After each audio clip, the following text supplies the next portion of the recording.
벌써 날씨가 한여름의 무더위 같은데 이 한 주간도 십자가 단단히 붙들고 건강도 지키고 믿음으로 승리하시기를 주님의 이름으로 축복합니다. 저는 지난 주간에 많은 목사님들을 만나서 교제하는 시간이 있었습니다.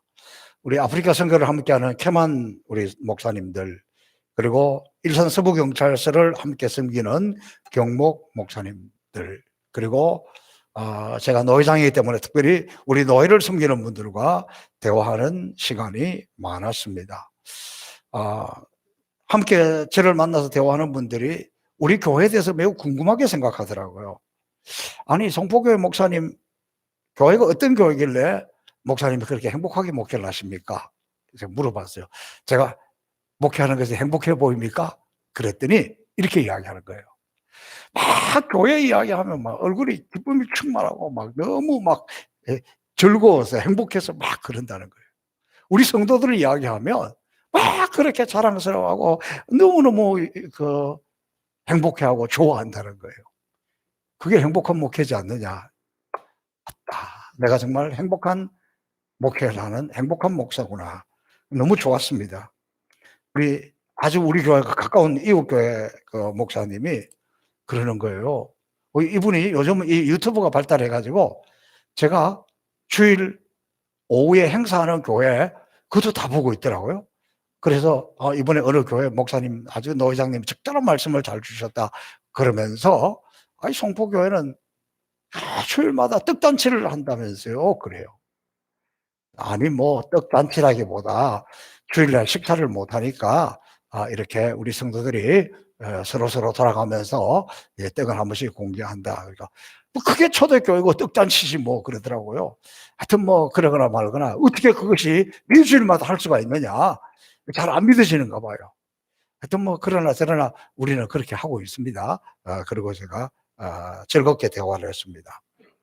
제가 이번에 우리 일산 서부경찰서를 섬기는 경목 목사님하고 순회를 갔는데 어느 사모님이 저보다 나이가 좀 많은가 봐요. 물어보지는 않았는데 아니 목사님 사람도 좋고 목회를 잘 하신다 그러니까 자기가 목회하는데 좋은 팁을 한 가지 알려주겠다는 거예요. 좀 기대를 했습니다. 그래서 핸드폰을 탁 꺼내더니 거기에서 꽃을 목사님 이 꽃 이름이 뭔지 아세요? 이 꽃 이름이 뭔지 아세요? 여러분 이 꽃 이름이 뭔지 아세요? 이 나리꽃이라는 거예요. 뭐 제가 볼 때는 꽃 이름 제가 하나도 모르잖아요. 근데 그분이 막 이렇게 설명하는 거예요. 자기는 자기 교인들이 뭐 집에서 화분하다가 이렇게 잘 안 되면 교회로 가져온다는 거예요. 그래서 자기가 이렇게 잘 갖고 와서 교회 올라가는 계단에다가 쫙 해놨는데 막 한 20개 가까이 될 거예요. 그런데 사람들이 이 꽃을 보고 너무 좋아하고 행복해하고 이 꽃 보러 오기도 하고 전도하는 데 도움이 됩니다. 목사님 교회도 다 그렇게 하면 목회하는 데 도움이 되고 좋다고 목회 팁이라고 가르쳐 주는 거예요. 제가 뭐라 그러겠어요? 여러분이 웃는 것처럼 저도 웃음이 나오는데 그렇게 할 수는 없잖아요. 그래서 사실 제가 꽃 이름도 잘 모르고요. 꽃이고 화분이고 간에 우리 집에만 올라오면 참 그렇게 일찍 돌아가시더라고. 그런데 우리 교회 이 마당에 가면 교회 가면 화분이 한 500개는 될걸요. 근데 요즘 너무너무 멋있고 너무너무 이쁘고 좋다 그러니까 아이 목사님이 그냥 뻥도 세구나. 무슨 그렇게 말도 안 되는 이야기를 하느냐. 자기는 부지런하고 꽃 가꾸는 걸 좋아해서 물 주고 그렇게 하지 뭐 그 많은 걸 그걸 어떻게 하냐고. 말이 되는 소리를 해야지. 그래서 제가 싸울 수는 없잖아요. 한번 와보세요. 저희 교회 와보면 잘 있습니다. 이제 그렇게 이렇게 말씀을 드렸어요. 그랬더니 좀 잘 안 믿어지는가 봐요. 또 어느 목사님은 대화하는 중에 갑자기 쌀 이야기를 하더라고요. 송푸쌀. 그러면서 뭐 그 집도 뭐 저희 또래니까 두 부부만 집에 있고 담임 목사님이니까 집에서 뭐 식사를 얼마나 하겠어요? 쌀을 많이 안 먹잖아요. 그래서 이제 어떤 마트에 쌀을 사러 갔다는 거예요. 그런데 자기는 쌀 10kg짜리 하나 사면서 한 2만 원 정도 할 줄 알았는데 너무 비싸더라는 거예요. 깜짝 놀랐다는 거예요. 그래서 뭐 식사를 많이 하는 것도 아니니까 이왕이면 제일 좋은 쌀을 주세요. 그랬더니 뭐 하고 이야기하는데, 그러면 요게 제일 비싼 거니까 가져가서 드셔보세요. 그런데 와서 보니까 송포 가와지 쌀이라는 거예요. 근데 그분이 하는 이야기예요. 야, 자기는 세상에 이렇게 맛있는 쌀이 있는 줄 몰랐다고. 기름이 짜라라 흐르고 차져서 그걸로 밥을 해놓으면 그렇게 맛있는 밥을 먹는다는 거예요. 저보고도 그냥 목사님은 이런 쌀만 가지고 드시죠. 그래서 나는 뭐 가와지인지 뭐 악기발인지 뭐가 뭔지 모르고 하여간 뭐 주는 대로 하여튼 다 좋다. 이제 그렇게 이야기했는데 제 마음에 탁 와 꽂히는 게 뭐냐 그러면, 쌀인데도 밥을 해놓으니까 기름이 짜라라 흐르고 차지면서 너무 맛있고 그거 먹으니까 너무 행복하다는 거잖아요. 우리 성도들은 밥 먹을 때뿐만이 아니고 성령의 기름이 짜라라 흐르고 성령의 기름이 짜라라 흐려서 윤기가 나고 찰기가 나야 이게 행복한 신앙생활하는 거예요.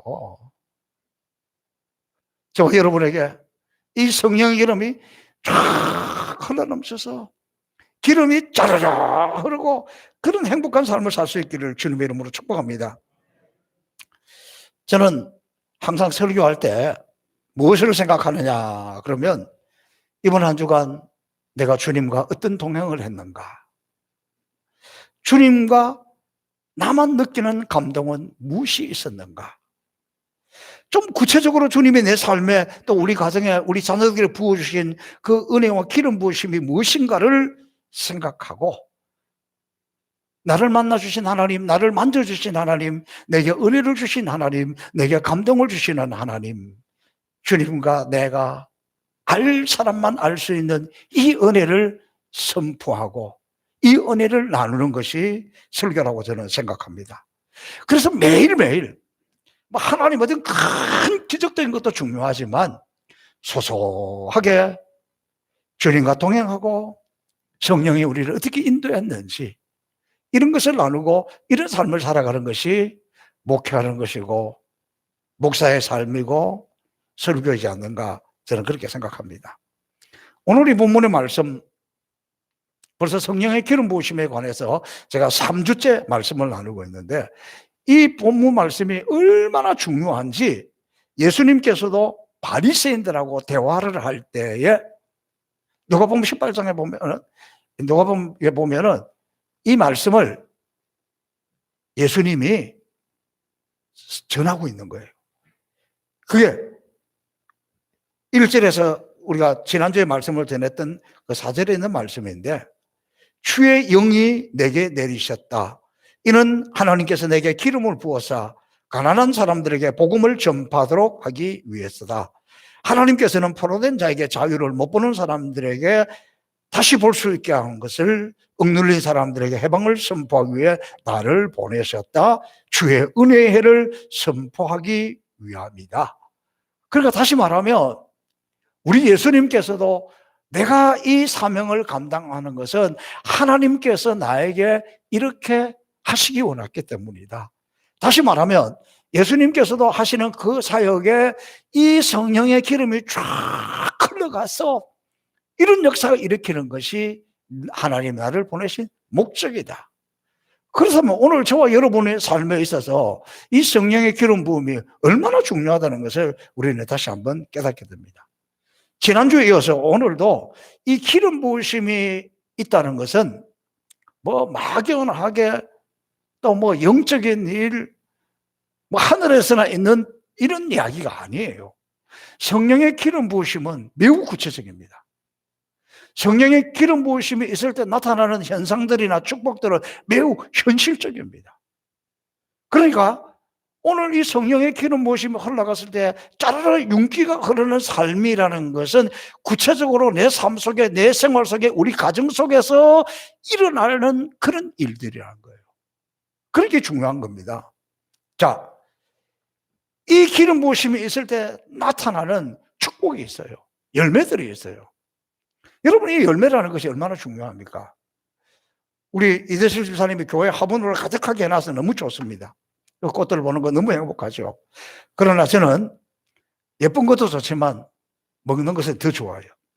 그래서 우리 교회 온갖 나무들, 유실수들 다 있잖아요. 뭐 사과, 배, 복숭아, 매실, 대추, 은행, 오디 뭐 이런 거 다 있잖아요. 근데 금년에는 사과하고 그 다음에 자두가 잎은 풍성하게 막 늘어지게 막 멋있게 됐는데 열매가 없어. 저 사과밭에 열매 같은 열매 내가 하나밖에 지금 못 봤어. 제가 눈독을 들이고 보고 있어요. 그게 좀 안타까워요. 그러나 또 금년에 기대되는 것이 있어요. 포도를 서로 심어 놨어요. 좀 기대가 돼요. 왕대추를 이렇게 두 그루 심어 놨는데 하나에서 막 열매들이 지금 맺히고 있어요. 그리고 제가 지난 주간에 블루베리를 한번 보시라고 그랬잖아요. 이 블루베리가요, 열매를 맺었는데 익었어요. 그래서 어제 우리 이재철 집사님이 이게 처음 익은 거 제가 따가지고 7개인가 해서 제가 먹었어요. 너무 맛있더라고. 오늘 아침에도 한 바퀴 쫙 돌아보면서 블루베리 가서 보니까 익은 것이 3개 있어서 제가 3개 따먹었어요. 오늘은 없어요. 다음 주부터는 먼저 와서 따먹는 사람이 임자입니다. 그런데 제가 이걸 이렇게 보면서 또 재미있는 것은 지금 잔디밭 앞에다가 화분 2곳에 방울토마토를 심었어요. 두 곳에다가. 그래서 이재철 집사님이 저한테 딱 이야기하는 거예요. 목사님, 이거는 목사님 거고요. 이거는 부목사님 아들 제레미 겁니다. 미리 딱 못을 박아 놓더라고. 그래서 제가 어떤 것이 잘 되는가, 담임 목사께 잘 되는가, 부목사님 아들께 잘 되는가, 아무래도 내 거라 하는 쪽에 내가 좀 한마디로 축복이 더 되더라고. 그 인간이 어쩔 수 없는가 봐요. 이제 그런 게 이제 기대가 됩니다. 그러나 우리 성도들은 누구든지 우리 교회에 있는 마당에 있는 어떤 열매든지 익지 않은 거 먹고 고생하지 말고 잘 익은 거 보시면 따먹는 사람이 임자예요. 그리고 황칠수 목사님 그 사모님 계실 때부터 상추하고 이런 종류도 많이 심어놨는데 지금 상추 종류의 것들이 좀 자꾸 이렇게 돌아가실 때가 돼가지고 연세가 됐어서 고개도 숙이고 있고 이렇게 좀 그런데 아직도 먹을 만한 게 많이 있으니까 오늘 예배 마치면서 먼저 가져가는 사람이 임자입니다. 그러니까 마음껏 따가셔도 괜찮습니다. 제가 왜 이 이야기를 하냐 그러면 우리 삶에도 보기 좋은 것도 좋지만 열매라는 것이 얼마나 이게 우리의 삶을 윤택하게 하는지 몰라요. 성령의 기름이 흘러갈 때에 성령이 충만하다는 것, 영적으로 충만한 것이 좋지만 그게 따르는 축복의 결과물들, 열매들, 이게 얼마나 중요한지 몰라요. 저는 이 성령의 기름 부으심에 관해서 계속해서 말씀을 드리면서 이제는 여러분의 구체적인 삶 속에서 이 기름 부으심의 축복의 구체적인 열매가 맺히기를 축복합니다. 이 구체적인 열매가 뭐냐 그러면 오늘 첫 번째는 이렇게 이야기하고 있어요. 성령의 기름이 흐르는 곳에는 폐허가 된 시온이 아름다운 도시로 재건이 된다는 거예요. 예를 들면 제가 우리 행복사 송복을 부임한 지 이제 만 18년이 지나갑니다. 제가 이곳에 처음에 왔을 때는 소박했습니다. 여러분이 지금 주차하는 곳에 호박을 심어서 호박이 들어 열려 있기도 하고 아주 건물도 본당 조그만한 사택 이렇게 아주 소박했습니다. 저는 이곳에 와서 제가 사모하고 제가 했던 것은 막 말씀의 부흥을 그리고 우리 성도들의 마음이 너무 피폐해져 있어서 이 마음의 정말 기쁨을 그리고 영적으로 너무 피폐되어 있어서 영적인 회복을 위해서 성령의 기름 부으심을 사모하고 기도하고 왔습니다. 그런데 이 기름이 흘러가기 시작하니까 성도들의 마음에 기쁨이 생기고 영적으로 회복하기 시작하니까 어느새 우리도 모르는 사이에 외형적인 것도 이렇게 엄청나게 바꿔서 행복의 동산이 된 거예요. 여러분, 그 교인이 많지도 않은데 어떻게 이렇게 다 건축을 하고, 본당놀이 모델링을 하고, 어떻게 다 했을까?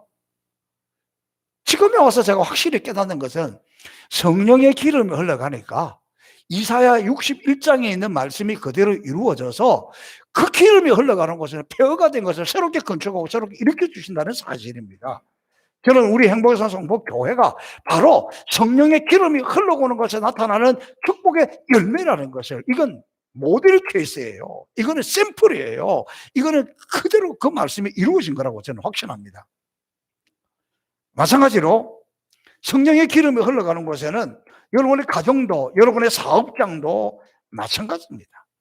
성령의 기름이 흘러가기 시작하면 피폐된 가정에, 넘어져가는 사업장에 하나님 새롭게 세워주시고 새롭게 일으켜주시고 새롭게 풍성한 모습으로 회복시켜 주신다는 거예요. 이 코로나19 시대에 이 은혜가 지금 절실하게 필요하죠. 여러분, 저와 여러분에게 성령의 기름이 흘러가서 여러분의 일터와 여러분의 사업, 여러분의 생업이, 직장이 온전히 재건되는 축복이 일어나기를 바랍니다.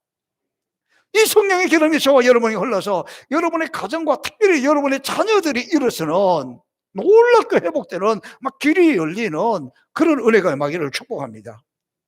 저는 이 행복산 우리 성복에 흘러넘치는 성령의 기름은, 이 기름은 머리로부터 쭉 이렇게 아래로 흘러가잖아요. 성전 문지방에서 나온 것이 점점 세상으로 흘러가잖아요. 성령의 기름 부으심이라는 것, 멀리 있는 것이 아니라, 하늘에 있는 것이 아니라 오늘 우리의 삶 속에서 성령의 기름이 내게 흘러가기 시작하면 여러분의 가정도, 교회도, 사업장도, 자녀들도 이렇게 막 폐허가 돼가 있고 길이 안 보이고 앞이 캄캄하고 이런 것들이 길이 열려지기 시작하고 아름다운 동산으로 변하기 시작하고 여러분의 가정에 행복이 쫙 솟아나기 시작하고 자녀들이 형통하게 되는 그런 축복이 임하기를 주님의 이름으로 축복합니다. 그 다음에 두 번째는, 이 두 번째 성령의 기름이 흘러갈 때 나타나는 축복 두 번째는 이방인들이 돌아온다. 이방인들의 재물을 먹는다. 그래서 5절에 보니까 외인은 서서 너희 양떼를 칠 것이요 이방 사람은 너희의 농부와 포도원 지기가 될 것이며, 이 말이 무슨 말이냐 그러면 이사야서는 이스라엘 백성들이 바벨론 포로 생활할 때 주셨던 메시지예요. 그러니까 지금 이들의 삶은 뭐예요? 바벨론 포로잖아요. 노예잖아요. 얼마나 비참합니까? 얼마나 힘들겠습니까? 얼마나 억지로 살아야 됩니까? 늘 남의 집에 가서 일해줘야 되잖아요. 대가도 못 받으면서. 하나님 이렇게 말씀하시는 거예요. 지금 너에게 필요한 것은 성령의 기름이 흘러가는 거야. 하나님이 성령을 부어주시면 가난한 자에게, 포로된 자에게, 눈먼 자에게 이런 것을 부어주면서 너희들 봐. 지금 현실만 보면 안 돼. 성령의 기름이 흘러가기 시작하면 저 바벨론 사람들이 너희 농장에 와서 너희 가축들을 먹일 것이고 너희 포도밭에 가서 너희 포도밭을 가꾸어 주고 그 사람들이 너희를 도와줄 거야. 오늘 우리에게 적용하면 성령의 기름이 우리 가운데 흘러가기 시작하면 하나님이 우리에게 나타나시는 축복의 열매가 뭐냐 그러면, 여러분 평생에 하나도 도움도 안 되고 힘들게만 하고 여러분을 괴롭히고 있는 그 사람들이 여러분에게 찾아와 가지고 여러분에게 도움이 되고 여러분에게 잘 되도록 협력해 주는 그런 사람이 된다는 거예요. 지금은 내가 노예인데 너희가 노예를 부르게 되는 그런 날이 온다는 거예요. 여러분, 제가 이 말씀을 읽고 있는 동안에 얼마나 이 말씀이 그대로 제 삶 속에 이루어지는지 제 이야기 한번 들어봐요. 제가 노회장 하면서 갑자기 노예가 크다 보니까 막 온갖 일들이 일어나서 막 힘들게 하는 사람들이 많다 그랬잖아요. 이야, 이 반전이 어디에서 일어났느냐? 뭐 텐트 쳐놓고 뭐 프랭카드 해놓고 막 난리가 났는데, 이 목사님 한 분이, 그렇게 하는 목사님 한 분이 교통사고가 나서 병원에 입원을 했어요. 아이고, 기회가 잘 됐다. 그러고 제가 찾아갔습니다. 찾아가서 보니까 생각보다 그렇게 심하지는 않아요. 또 사모님이 심하게 했고, 이분은 뭐 이러고 저러고 사진 찍고 저거 병원에 있는 그런 상태입니다. 병원에, 병실에는 못 들어가니까 병원 옆에 있는 식당에 가서 그 같이 하는 몇 사람하고 제가 가서 이제 식사를 했습니다. 물론 밥도 제가 사줬습니다. 그러면서 식사 기도를 했어요. 근데 갑자기 성령님이 내 마음에 "교회는 이때다." 그런 것 같더라고. 그래서 제가 그 식당에서 한 자리에 4명 이상 못 앉잖아요. 이쪽 상에 앉고 저쪽 상에 있는데 그 골치 아픈 그분 또 지금 사고를 당했으니까 그 기도를 하는데 강력한 기도가 나오더라고요. 막 성령의 기름 부심을 위해서 축복하고 막 기도를 했습니다. 그게 금요일 날 아침에 그분이 이제 와서 하는 이야기가 그날 노 회장님이 와서 자기한테 그렇게 기도를 해 주는데 자기가 너무 놀랐다는 거예요. 영적으로 이렇게 깊은 분인 줄 몰랐다는 거예요. 병원에 가서도 병실에 가서도 기도하기를 주저주저하고 있는데 식당에서 사람들이 많이 있는데 그곳에서 요 회장님이 기도를 하는데 그렇게 기름 부으심이 흐르면서 이분의 병원입니다. 막 자기 안으로 막 불이 들어오는 거예요. 불이 들어오는 거예요. 그러니까 뭐 싸우고 싶고 투쟁하고 싶고 뭐고 싹 다 사라지고 다 걷어버리고 하는 이야기가 목사님이 노회장을 한 번 더 하면 안 되겠냐. 무슨 말씀을 하세요. 한 번 하는 것도 힘들어 죽겠는데 앞으로 자기들이 제가 종에 큰일을 하도록 자기들이 힘을 합쳐서 돕겠다는 거예요. 나는 이것도 힘들어 가지고 그것도 못 되고 앞으로 우리 교회 목회나 잘해야지 그런 데 하고 싶은 마음이 없다고 그랬지만 제가 이 설교를 준비하다가 보니까 성령의 기름이 흘러가면 구체적으로 이렇게 된다니까. 여러분을 힘들게 하고 여러분 어떻게 하는 사람도 그 사람 뭐 너무 탓하지 말고 어떻게 내가 하나님 나에게 기름을 부어주세요. 기름이 부어지면 기름을 부어주셔서 기도했는데 불이 들어가다는 거예요. 이게 여러분 기름 부으심의 열매라는 거예요. 사랑하는 성도 여러분, 정말 우리가 껴있고 이때 하나님 앞에 엎드려 기도하고 성령의 기름을 사모해서 성령의 기름이 흘러넘치면 우리에게 힘들게 하고 우리를 어렵게 하고 이런 모든 사람들이 오히려 나를 돕는 사람들이 되는 이런 축복을, 이런 구체적인 열매를 여러분 모두가 여러분의 삶의 이 자리에서 체험하시기를 주님의 이름으로 축복합니다. 저는 또 이 외인들이 와서 돕는다는 이 말을 종종 제가 이야기합니다. 우리가 코로나 시대를 겪으면서 너무너무 힘든 현실인데도 불구하고 하나님은 우리 교회에 은혜를 베풀어 주셔서 여러분이 코로나인지 아닌지 잘 모르고 지내잖아요. 왜 이런 은혜가 임할까? 저는 좀 제일 안타까운 것이 뭐냐 그러면 저도 그렇고 여러분도 그렇고 시대가 어려우면, 삶이 어려우면 우리가 막 하나님 앞에서 매달리고 기도를 해야 되는데 그게 안 되잖아요. 그게 제일 어렵잖아요. 근데 반응이 없으세요? 막 기도 열심히 하시는 분들처럼 지금 우리 제일 안타까운 것이 저도 그렇고 여러분도 그렇고 지금 기도해야 될 때고 지금 기도가 필요할 때고 정말 하나님의 은혜가 필요할 때인데 이 기도가 안 되고 이게 참 안타깝잖아요. 그런데 보세요. 왜 우리는 그래도 이런 와중에 하나님의 은혜가 이렇게 흘러가고 성령의 기름이 왜 이렇게 흘러갑니까? 저는 그것이 아프리카의 성도들 때문이라고. 우리가 아프리카에 가서 그들에게 우물도 봐주고 집도 지어주고 교회도 지어주고 학교도 지어주고 신학교를 이렇게 돕고 있는데 그분들은 갚을 게 없다는 거예요.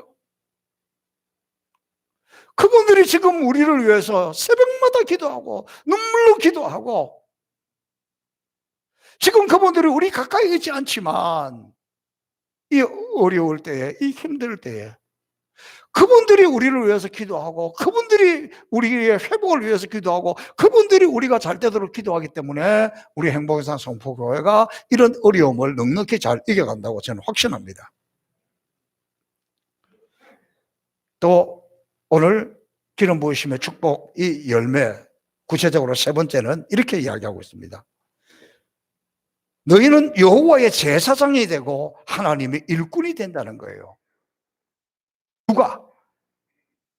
성경 오늘 6절에 이렇게 합니다. 사람들이, 세상 사람들이 너희를 여호와의 제사장이라 부르고 우리 하나님의 일꾼이라 부를 것이다. 제사장이 된다는 이 의미가 여기서 무엇을 의미할까요?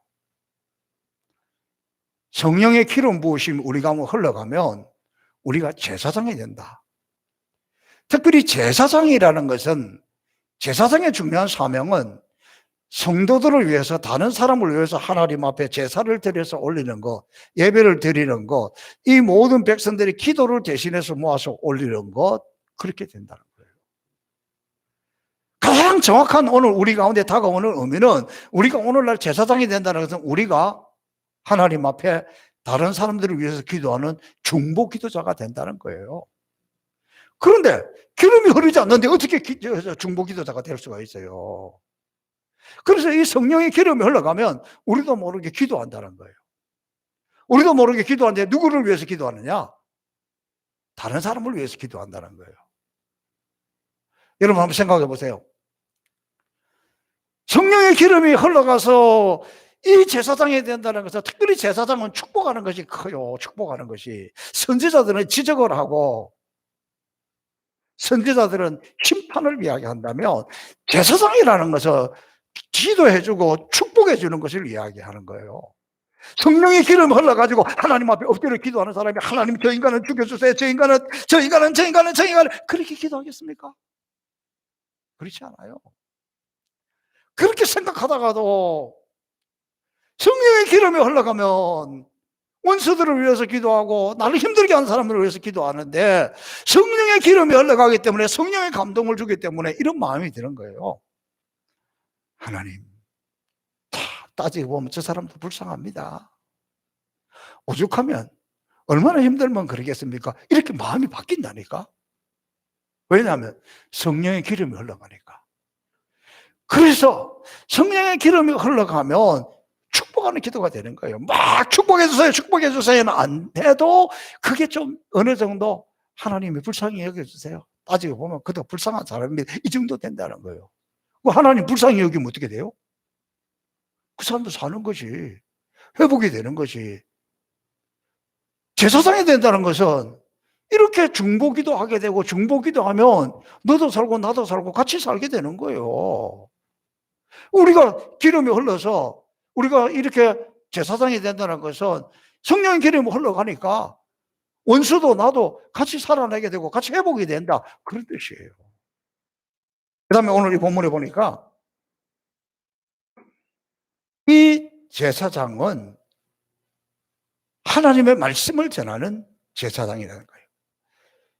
성령의 기름이 임하고 회복이 되면 나는 하나님의 제사장이다, 하나님의 일꾼이다.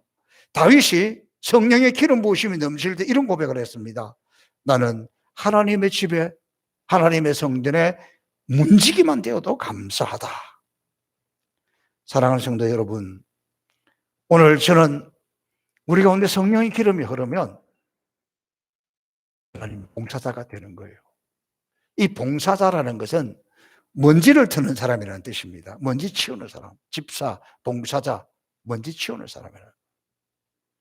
성령의 기름이 메말라서 일꾼이 되면 어떻게 해야 되겠어요?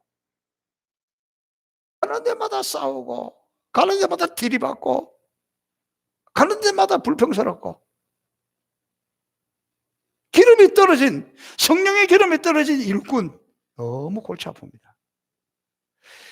기름이 흘러갈 때 진정한 봉사자가 된다는 거예요. 기름이 흘러갈 때 교회 와서 먼지가 어디가 있는지 털고, 여기 먼지가 어디가 있는지 털고, 곳곳에 있는 것을 털어주면서 섬기게 된다는 거예요. 그러므로 저와 여러분, 우리가 하나님 앞에 쓰임받기를 원하는 그런 종이 되기를 바란다면, 그런 일꾼이 되기를 바란다면 성령의 기름을 사모해야 됩니다. 성령의 기름이 흘러넘치면 하나님 나라의 제사장이 되고 하나님 나라의 봉사자가 되는 거예요. 진정한 봉사자가 된다는 거예요. 그리고 오늘 이 시대에 성령의 기름 부으심이 꼭 필요한, 제가 오늘 여러분에게 정말 간곡하게 부탁드리고 싶은 결론적인 네 번째가 뭐냐 그러면, 제가 성경 말씀을 한번 읽어 드릴게요. 그들의 자손을 문나라 가운데에, 그들의 후손을 만민 가운데에 알리리니 무릇 이를 보는 자가 그들은 여호와께 복받은 자손이라 인정하리라. 성령의 기름이 흘러가면 나만, 우리 가정에서만, 나를 아는 사람에게서뿐만이 아니라 성령의 기름이 흘러가면 우리의 자녀들이, 우리의 후손들이 누가 보더라도 저 사람은 조상들이 그렇게 기도하더니, 부모가 그렇게 기도하더니 복받은 사람이야, 하나님께 복받은 사람이야. 저는 이것을 보면서 정말 우리가 이 시대에 성령의 기름 부으심을 꼭 받아야 할 중요한 이유, 이것 하나만 해도 기름 부음을 받아야 됩니다. 기름이 흘러가야 됩니다. 내가 우리 자녀들을 위해서 해줄 수 있는 것이 무엇이 있을까요? 세상인 것 아무리 다 해줘도 그렇게 고마워하거나 그렇게 기뻐하거나 행복하지 않습니다. 성령의 기름이 흘러가야 됩니다. 성령의 기름이 흘러가기 시작하면 나는 부족하여도, 내가 별로 해줄 것이 없는 것 같아도 성령의 기름이 흘러가면, 그러니까 우리 자녀들이, 이놈의 자식들이 왜 이 모양이냐, 그게 아니라 시편 112편에도 보면 그렇고 성경 많은 곳에서 문제는 나에게 성령의 기름이 흘러가면, 여러분 보세요. 가만히 있어 목회자로서 목회하는 걸 보니까 여러분의 자녀들이 신앙생활 하는 것도 부모하고 거의 틀리지 않아요. 몸으로 와서 열심히 봉사하는 분은 그 자녀들도 또 그렇게 해요. 신방할 때 열심히 대접하는 사람은 우리 친정어머니가 그랬다, 우리 시어머니가 그랬다, 그래서 나도 그런다, 또 그렇게 해요. 교회 섬기고 봉사하는 이런 것도 보면 거의 부모 하는 대로 닮아간다니까. 그래서 이 성령의 기름이 흘러가면 부어지는 그 놀라운 축복 중에 가장 중요한 축복이 뭐냐? 제가 오늘 이 성령의 기름에 관해서 오늘 세 번째, 오늘 이제 마지막 이제 시간인데, 이 가장 결과가 뭐냐? 열매가 뭐냐? 이 성령의 기름이 흘러갈 때 나타나는 최고의 가장 중요한 이 열매는, 축복이 뭐냐? 자녀들이. 그것이 어떤 모습으로 어떤 결과로 나타날지 모릅니다. 저도 그런 이야기 종종 들어요. 목사님이 그냥 선교를 위해서 그렇게 열심히 애쓰고 열심히 하니까 하나님이 자녀들에게 복을 주셨다. 아멘 좀 하세요. 예배 시간도 끝나가고 그래야 여러분도 복이 임할 거 아니에요. 주여. 저는 세상적으로 우리가 완벽할 수가 없습니다. 완벽할 수가 없습니다. 저도 그렇고 여러분들도 그렇고 다 부족해요. 타고난 성질도 고운 게 아니에요. 여러분이 저를 볼 때는 참 성격도 좋고 그렇다 그러지만 우리 노예 갑자기 소문이 나서 제가 조폭 출신이라고. 우리 부족해요.